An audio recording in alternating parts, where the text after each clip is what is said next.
विक्रम भाटी का एक प्रश्न आया है और बड़ा प्रासंगिक प्रश्न है और इन्होंने बहुत ज़ोर दे करके कहा है कि इसको तुरंत ले लिया जाए। तो लंबा चौड़ा सवाल है जिसका सार ये है कि बकरीद आ रही है और ये विक्रम भाटी कुछ संस्थाओं का समर्थन कर रहे हैं जो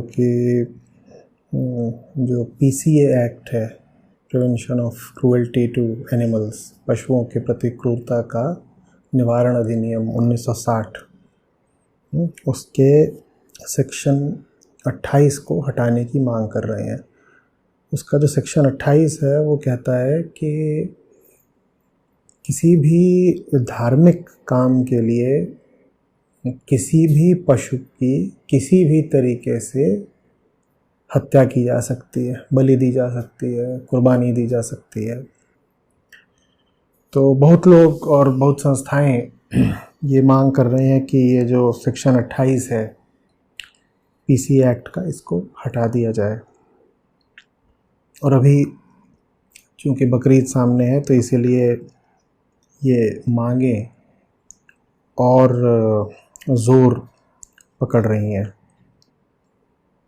हालांकि इस एक्ट का, अधिनियम का संबंध किसी विशेष समुदाय, वर्ग या धर्म, मज़हब से नहीं है, लेकिन फिर भी।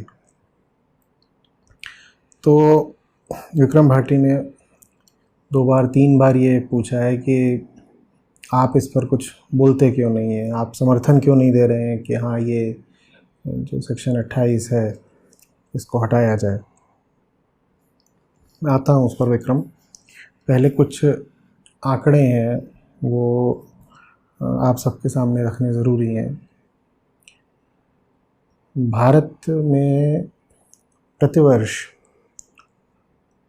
80 लाख टन पशुओं का मांस तैयार किया जा रहा है।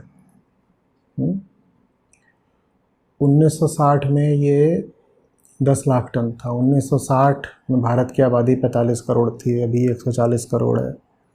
आबादी बढ़ी है 3 गुना और मांस का आहार बढ़ गया है 8 गुना। और ख़ास तौर पर पिछले 15 सालों में मांस के सेवन में ज़बरदस्त वृद्धि हुई है। ठीक है। भारत में लगभग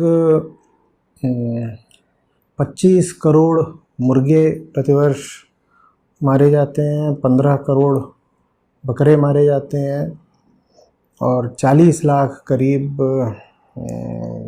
भैंस, भैंसे, इन सब की हत्या होती है। ये भारत के आंकड़े बता रहा हूँ क्योंकि आप जिस अधिनियम की बात कर रहे हैं वो भारत का है। दुनिया के आंकड़े लें तो और ज़बरदस्त हैं। वास्तव में भारत दुनिया में प्रति व्यक्ति सबसे कम मांस खाने वाले देशों में है। लगभग 5 किलो प्रति व्यक्ति प्रतिवर्ष भारत में मांस खाया जा रहा है। और दुनिया में ऐसे भी देश हैं जहाँ 100 किलो से ज़्यादा, 150 किलो से ज़्यादा मांस खाया जा रहा है। तो ये एक तस्वीर है जो पूरे साल का यथार्थ दर्शाती है। बकरीद एक दिन है, पूरे साल हम क्या कर रहे हैं, मैं पहले उस पर बात करूँगा और फिर मैं बकरीद पर, धर्म पर और कुर्बानी पर आऊँगा। तो भारत जो अहिंसा का, करुणा का देश है, वहाँ पर ये हाल है कि इतने करोड़ जानवर हर साल काटे जा रहे हैं और जो बफेलो मीट है, भैंस का मांस, उसके निर्यात में भारत दुनिया में नंबर 1 पर है। और जो बकरे का मांस है उसके निर्यात में भारत दुनिया में नंबर 2 पर है। ये भारत की स्थिति है और ये काम साल भर चल रहा है। जानवर साल भर काटे जा रहे हैं और जानवरों को खाने की और काटने की जो गति है वो बढ़ती ही जा रही है, बढ़ती ही जा रही है। और जानवरों को खाने वाले लोग किसी एक धर्म या मज़हब से संबंध नहीं रख रहे। अभी हालत ये है कि 70% से ज़्यादा भारतीय साल में कभी ना कभी मांस ज़रूर खाते हैं। जो अपने आप को शाकाहारी कहते हैं वो भी लैक्टो वेजिटेरियंस हैं, ज़्यादातर उनमें से, जो कि भले ही मांस नहीं खाते लेकिन दूध और अन्य दुग्ध पदार्थ इनका सेवन करते रहते हैं। उनमें बहुत सारे ऐसे हैं जो मांस नहीं खाते लेकिन अंडे खाते हैं। तो 70% तो ऐसे हैं भारतीय जो सीधे सीधे मांस ही खाते हैं, और जो बाकी बचे 30% उनमें भी बहुत सारे ऐसे हैं जो मांस नहीं खाते, अंडे खाते हैं। और जो फिर उनमें बचे उनमें से लैक्टो वेजिटेरियन हैं जो मांस अंडे नहीं खाते लेकिन जानवरों पर क्रूरता करके जो और उत्पाद तैयार किए जाते हैं उनको खाते हैं। ये भारत की स्थिति है।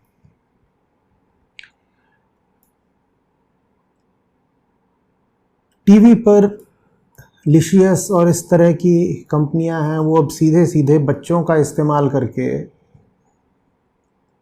लोगों को मांस खाने की ओर ललचा रही हैं। जो हिंदुस्तानियों के पसंदीदा फिल्मी कलाकार हैं वो इन कंपनियों के विज्ञापनों में काम कर रहे हैं और वो विज्ञापन हर घर में दिखाए जा रहे हैं। सिर्फ एक दिन नहीं, साल भर, और सिर्फ एक समुदाय के घरों में नहीं, हर समुदाय के घर में दिखाए जा रहे हैं। इससे पता क्या चलता है? इससे पता ये चलता है कि पूरे समाज ने ही जैसे जानवरों की हत्या करने को स्वीकृति दे दी है कि हाँ, मारो जानवर को, हमें अपने स्वाद से मतलब है, हम तो मारेंगे। आप बात समझ रहे हैं? मांस खाना कोई ज़रूरी नहीं है कि किसी मज़हब से ही संबंध रख रहा हो। मैं चूंकि इस मुद्दे को बहुत गंभीरता से लेता हूँ और ये जो क्रूरता होती है इसको लेकर के बड़ा आहत अनुभव करता हूँ, इसीलिए तथ्यों को आपके सामने रखना ज़रूरी है। भारत के एक तरफ है पाकिस्तान जो लगभग पूरी तरीके से मुस्लिम देश है, वहाँ, और भारत की दूसरी तरफ है पड़ोसी देश नेपाल जो लगभग पूरे तरीके से हिंदू देश है। वहाँ प्रति व्यक्ति प्रतिवर्ष मांस की खपत लगभग बराबर है। तो बताइए इसमें धर्म या मज़हब से बहुत फर्क पड़ कहाँ रहा है? आम भारतीय लगभग 5 किलो मांस खा रहा है प्रतिवर्ष, पाकिस्तानी 12 किलो, नेपाली 10 किलो। पाकिस्तानी को आप समझ लीजिए वहाँ ज़्यादातर मुस्लिम ही है और नेपालियों में समझ लीजिए वहाँ ज़्यादातर हिंदू ही हैं, ठीक है। और अगर आप अमेरिका चले जाएं, ऑस्ट्रेलिया चले जाएं, तो वहाँ पर तो जो खपत है वो प्रतिवर्ष सैकड़ों किलो में है। और इसी तरह से लैटिन अमेरिका के कुछ देश हैं, वहाँ तो 150-200 किलो से भी ज़्यादा प्रतिवर्ष मांस खाया जा रहा है।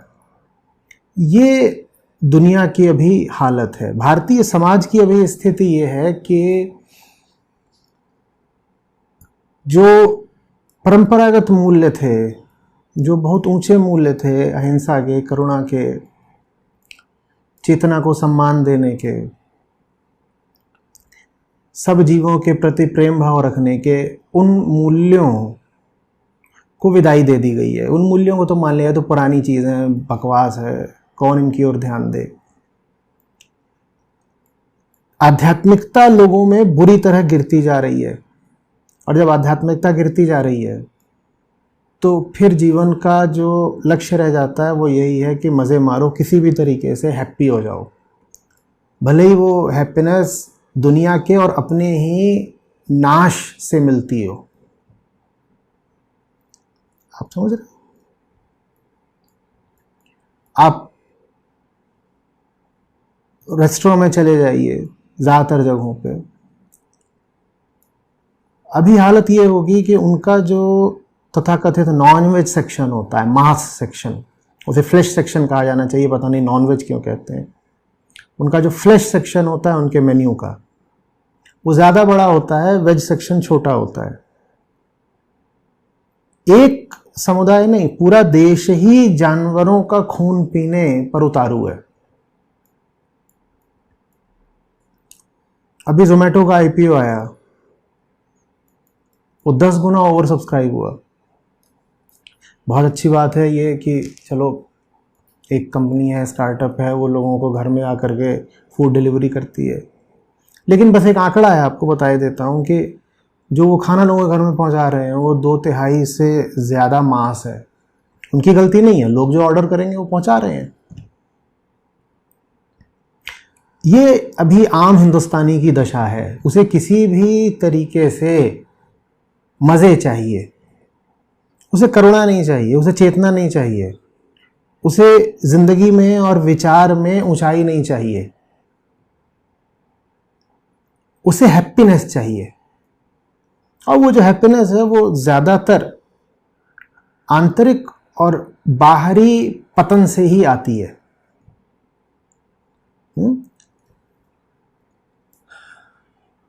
आपको मैं बहुत बहुत बार बता चुका हूँ, फिर बता देता हूँ कि क्लाइमेट चेंज का बहुत बड़ा कारण मांसाहार है। ये जो लाइव स्टॉक इंडस्ट्री है, ये दुनिया को तबाह कर रही है बिल्कुल। और ये इंडस्ट्री इसीलिए चल रही है क्योंकि आपको जानवरों से बनी हुई चीज़ें चाहिए। अभी भी मुझे ताज्जुब होता है, बहुत पढ़े लिखे लोग, उनको ये पता ही नहीं है कि दुनिया में कार्बन डाइऑक्साइड, मीथेन वगैरह सबसे ज़्यादा किस इंडस्ट्री से आती है। वो आती है मीट इंडस्ट्री से, वो आती है लाइव स्टॉक से, वो आती है डेयरी इंडस्ट्री से। उनको ये बात पता ही नहीं है, उनको बोलो तो मानते नहीं, क्योंकि ये बात बिल्कुल स्पष्ट नहीं है ना कि ऐसा कैसे होता होगा कि मांस है उससे कैसे। लोगों को पता ही नहीं है कि दुनिया में वनों के कटने का सबसे बड़ा कारण है मांस का उपभोग। और वन अगर कट रहे हैं तो वहाँ पे जो प्रजातियाँ रहती हैं पशुओं की, पक्षियों की, वो अपने आप मरी जा रही हैं। आप उनको मत खाइए, अपने आप मरी जा रही। तो प्रजातियों की जो विलुप्ति हो रही है, एक्सटिंक्शन ऑफ स्पीशीज, उसका भी जो सबसे बड़ा कारण है वो यही है, लोगों को मांस खाना है। इस पर मैं दर्जनों वीडियो बना चुका हूं। विक्रम, तुम कह रहे हो कि मैं एक खास दिन है उस दिन क्यों नहीं बात कर रहा हूं पशुओं के प्रति क्रूरता की, क्योंकि मैं 365 दिन बात करता हूं। मैंने पूछा ना कि बकरीद आ रही है, आप कुछ बोलते क्यों नहीं? मैं 365 दिन बोल रहा हूं, लगातार बोल रहा हूं। पता नहीं तुमने ये सवाल क्या पूछा है। एक से ज्यादा तो मैं किताबें प्रकाशित कर चुका हूं सिर्फ इसी मुद्दे पर। आना हमारी वेबसाइट पर, पढ़ लेना। और चाहे एनिमल क्रूएल्टी हो, चाहे विगनिज्म हो, इस पर न जाने कितने वीडियो हैं चैनल पर, आना और देख लेना। ये बहुत बहुत गंभीर मुद्दा है। ये मुद्दा ऐसा नहीं है कि इसको तुम सिर्फ बकरीद के दिन उठा दो। साल भर बात करो ना। पूरा जब साल भर माहौल ही खराब है तो उसी माहौल में फिर तमाम तरीके की बुराइयों को प्रोत्साहन मिलता है। आप माहौल तो पहले ठीक करिए। एक दिन और एक वर्ग के लोगों पर शोर मचाकर क्या होगा? आपका उद्देश्य क्या है?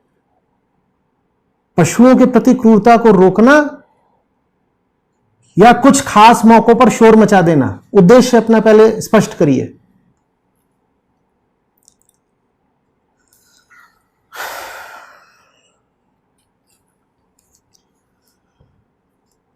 आने वाला समय ऐसा होने वाला है, ये पीढ़ी ऐसी है कि ये मांस को दाल भात की तरह खा रही है। मैंने जिस कंपनी की बात करी थी लिशियस, उसका जो विज्ञापन आता है उसमें छोटे छोटे बच्चे होते हैं, 2 छोटे छोटे मासूम बच्चों के मुंह खून लगाया जा रहा है कि लो तुम मांस चबाओ। और वो जो मांस है वो कैसे पशुओं की क्रूर हत्या करके आ रहा है ये नहीं दिखाया जा रहा है। वो उसको इस तरीके से पैकेज कर दिया गया है और बता दिया गया है ये तो अब एक स्प्रेड है, अभी एक डिलीशियस स्प्रेड है, इसको बटर पे, इसको ब्रेड पे लगा लो, इसको रोटी पे लगा लो और खाओ। और जब वो स्प्रेड के रूप में आ जाता है तो उसमें जो हत्या और क्रूरता और शोषण छुपा हुआ है वो दिखाई कहां देता है। और 5 साल 7 साल के बच्चों को आप जब इस तरीके की आदतें डाल देंगे खाने की, तो भविष्य क्या है भारत का, विश्व का, पशुओं का, पर्यावरण का, मानवता का और अध्यात्म का?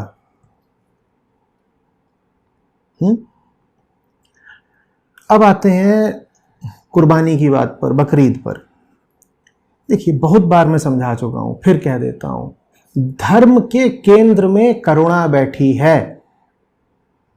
यह सही हो ही नहीं सकता कि धर्म के नाम पर जानवर की बलि दी जाए। बिल्कुल साफ, स्पष्ट, बेबाक 2 टूक रख रहा हूं, यह ठीक नहीं है।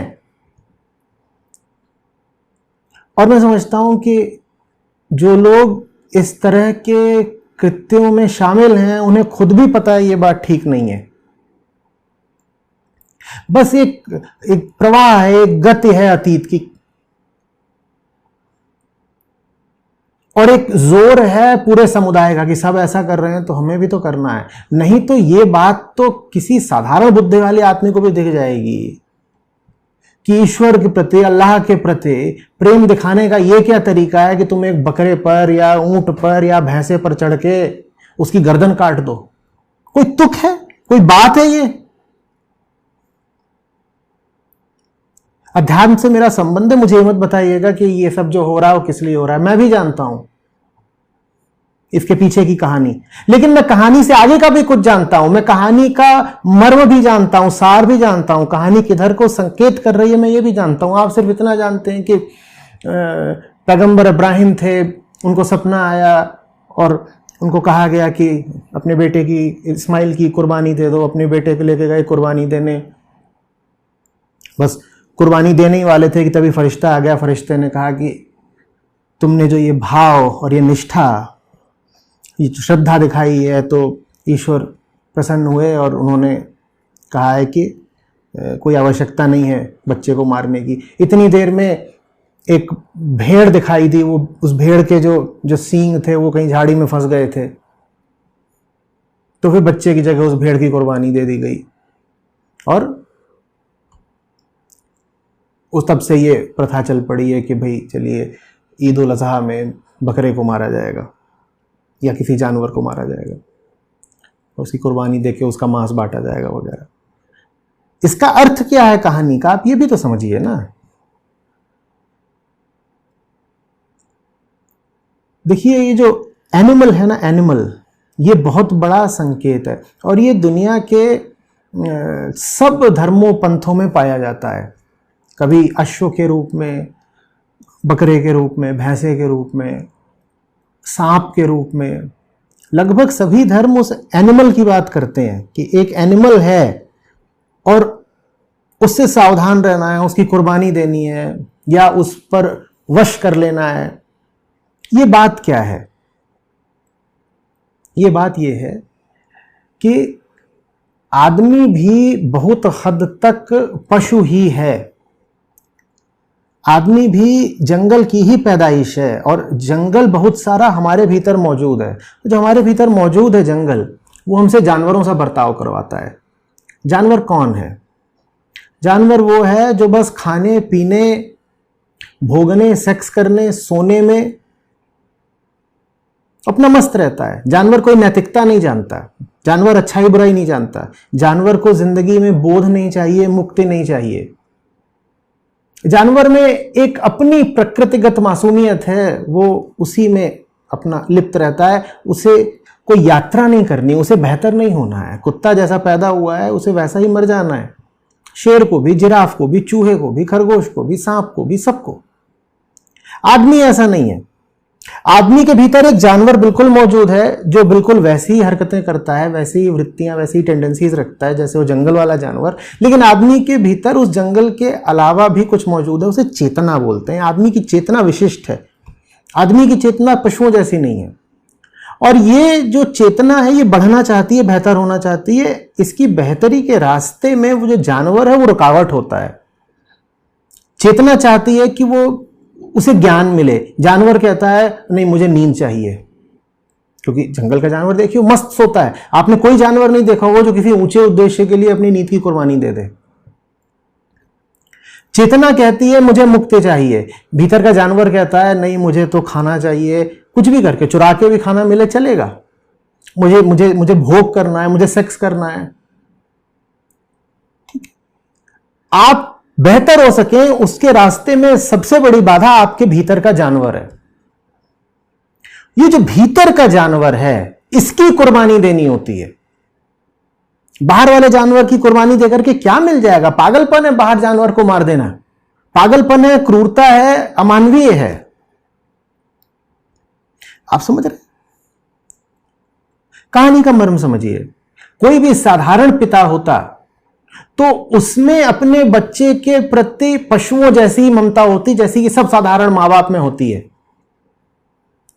ठीक है, आप पशुओं में भी देखिएगा, जो पशुओं के बच्चे होते हैं, पशुओं को उनसे लगाव होता है। ये पाशविक ममता है, ये एनिमल अटैचमेंट है। ये जानवरों में भी पाया जाता है। इसमें कोई ऊंचाई वाली बात नहीं है, इसमें कोई समझदारी वाली बात नहीं है, ये बस है।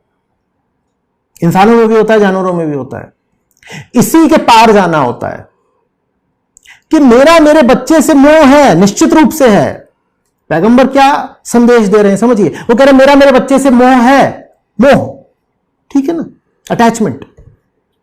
लेकिन बच्चे से मेरा जो मोह है उससे ज्यादा मेरा दैवीयता के प्रति प्रेम है और निष्ठा है। बच्चे से मेरा एक मोह है, बिल्कुल उसकी एक ताकत है मोह की, वो मुझे रोक रही है। लेकिन दूसरी तरफ क्या है? दूसरी तरफ एक बहुत ऊंची चीज है, और अगर वो मुझे आदेश देगी तो मैं बच्चे के लिए अपने मोह को पीछे छोड़ दूंगा। यह कहानी का मर्म है। तो कहानी का मर्म यह है कि चेतना के ऊंचे उद्देश्यों के लिए अपने भीतर की पाशविकता को पीछे छोड़ो। चेतना के ऊंचे उद्देश्यों के लिए अपने भीतर के जानवर की सुनना बंद करो। जानवर क्या चाहता है? जानवर वही सब चाहता है जो जंगल का जानवर चाहता है। हमारे भीतर का जानवर वही सब कुछ चाहता है जो जंगल का जानवर चाहता है। जैसे जंगल का जानवर ही चाहता है कि उसका एक क्षेत्र हो, उसके अधीनस्थ एक क्षेत्र हो, एक टेरिटरी हो। उसको भी टेरिटोरियल ऑक्युपेशन करना होता है। कुत्तों को देखा है ना, वो जो अपना क्षेत्र है उस पर ऐसे निशान बनाते हैं, और उसमें कोई और कुत्ता आ जाए तो बहुत जोर से भौंकते हैं। वैसे ही इंसान के भीतर का जानवर कहता है नहीं नहीं, मुझे भी एक टेरिटरी पे कब्जा करना है। शुरुआत होती है एक घर से, फिर और ज्यादा कि यहां पे मेरा हुक्म चलना चाहिए, वहां भी हुक्म चलना चाहिए। अब ये जो पूरा इलाका है ये मेरे कब्जे में है। ये आपके भीतर का जानवर है जो काम कर रहा है, समझ रहे? तो इसको पीछे छोड़ना है। कहानी का मर्म ये है, भीतर के जानवर को वशीभूत करना है। और वही संकेत आता है जब उदाहरण के लिए बात होती है अश्वमेध, अजमेध। उसका क्या मतलब? उसका मतलब ये नहीं है कि अश्व को या अज को, घोड़े को या बकरे को मार दो। उसका मतलब है कि ये सब जानवर तुम्हारे भीतर ही हैं, और अध्यात्म कह रहा है तुम्हें ऊंचे उठना है, तो इन जानवरों को पीछे छोड़ना होगा, नीचे छोड़ना होगा। बाहर के जानवर को मार के तो तुम भीतर के जानवर को ही और बलवान बना रहे हो। पागल, ये क्या हरकत कर रहे हो? बाहर के जानवर को मार के और उसका मांस खा के तो तुम भीतर के जानवर को और ताकत दिए दे रहे हो, जबकि धर्म का पूरा उद्देश्य यही है कि भीतर के जानवर को कमजोर करो, तभी तो इंसान कहला पाओगे ना। और तुम्हें सिर्फ इंसान ही नहीं होना, तुम्हें इतना ऊंचा इंसान बनना है कि तुम आसमान से मिल जाओ। बात आ रही है समझ में? तो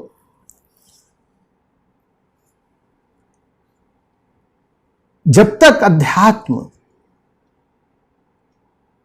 बच्चे बच्चे तक नहीं पहुंचेगा, जब तक जिंदगी का असली अर्थ और हमारी असली पहचान सबको नहीं बताई जाएगी, तब तक धर्म के नाम पर बहुत तरह की क्रूरताएं और मूर्खताएं होती ही रहेंगी।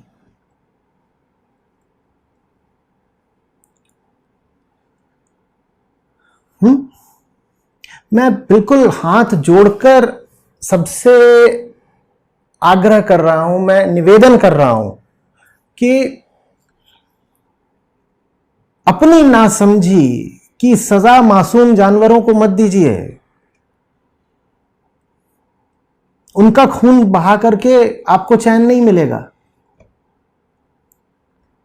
वो खून चाहे फिर मस्जिद में बहता हो, मंदिर में बहता हो, चर्च में बहता हो, कहीं बहता हो, किसी रेस्तरां में बहता हो, किसी गली में बहता हो, चाहे किसी घर की रसोई में बहता हो,